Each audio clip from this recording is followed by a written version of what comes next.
let's say that I'm adding the Nonpoint source in my neighborhood, which is residential outdoor fires, or just socializing fires that create a lot of air pollution in my little valley. So I'm going to call it, now I have to search for a source classification code. Now notice that with Nonpoint sources, we go directly to the source classification code. So I click the build button, which is the 3 dots, and that opens up the selection box for source classification codes. So first of all, I want to make this bigger. Then I'm going to search for outdoor wood, and let's see what we come up with. Click the binoculars, and again it takes you all the way to the bottom, so I'm going to pull this up to the top, and there's only 90 records that it found, so that's a good sign. We are looking here for residential and wood, so we can quickly scan down here and we see there's fireplaces, but we're looking for something outdoors. And we see hydronic heater. This isn't really a hydronic heater, it's just people burning wood outside. Outdoor wood burning device. Let's see what this says more completely. I'm going to pull these over so I can take a closer look. Outdoor wood burning device, fire pits, etc. Great. So that's the one we are going to select, so we're going to click OK. It asks us more questions, none of which we have to answer, so that's all we actually have to add for this. So for demonstration purposes, we're not going to go in and add anything else, so I'm going to click OK. There is unfortunately no control approach, there's no control measure, it's not any particular pollutant that is being controlled since there aren't any. Nonpoint reporting period. Now is the time when we could start specifying details. Remember that if you want to calculate the air pollution emitted from this source, you have to access the calculators from this screen, the reporting period screen, for all source types. So we're going to add, and the default is annual. We're going to say OK because we want to save it.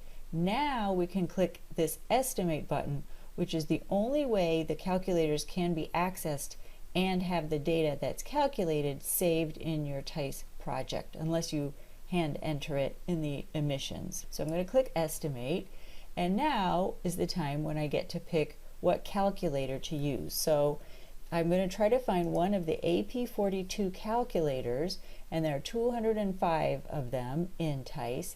Would apply to this particular process of people burning wood in outdoor fire pits. So we're going to search for wood and see what we come up with. And residential wood stoves is probably the closest we're going to get. So I'm going to click OK. Just for estimation purposes, I'm going to say that with all my neighbors, they burn a ton of wood a year, and this is a wood stove conventional pre-phase 1. You can see here that there are choices. We are saying this is just an outdoor heater, so we're going to say it's a conventional pre-phase 1 because this is very, very old. And we're going to say calculate, and then I can take this around to my neighbors and show them these emissions. Look at this. So I'm going to say close. I want this imported into my TEISS project. I'm going to say close, and now I get the choice of whether to import this into my TEISS project. The default is that all of the pollutants will be imported, and if you wanted to select, for example, only criteria pollutants for emissions inventories, which includes VOCs, you could just select those rows that are in black. I want to import all the pollutants, and I'm going to say import. In my Nonpoint emissions, which is automatically open then, I have all of these imported into my TEISS project. How do I confirm that this is really in my project? Let's check the map.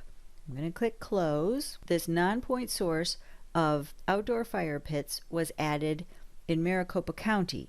So I'm going to use the hand tool and push my map over to the west to travel to Maricopa County. Let's see, the non-point source I know from my legend is supposed to be in this orange. Where's my source that I just added? Ah, it's not checked here in the Overlays tab. There it is. And you can see the disadvantage of showing on the map your non-point sources, because it's going to take the whole area, because of course it's a non-point source. But we can see that it was added. Just to make sure, can go back in linear data entry view, and we can click on non-point sources, Maricopa County, non-point processes. All right, we're in this outdoor fire pits. We can drill all the way down to emissions. They're there. So that's how you add a non-point source of outdoor fire pits and calculate the emissions and import them into your project.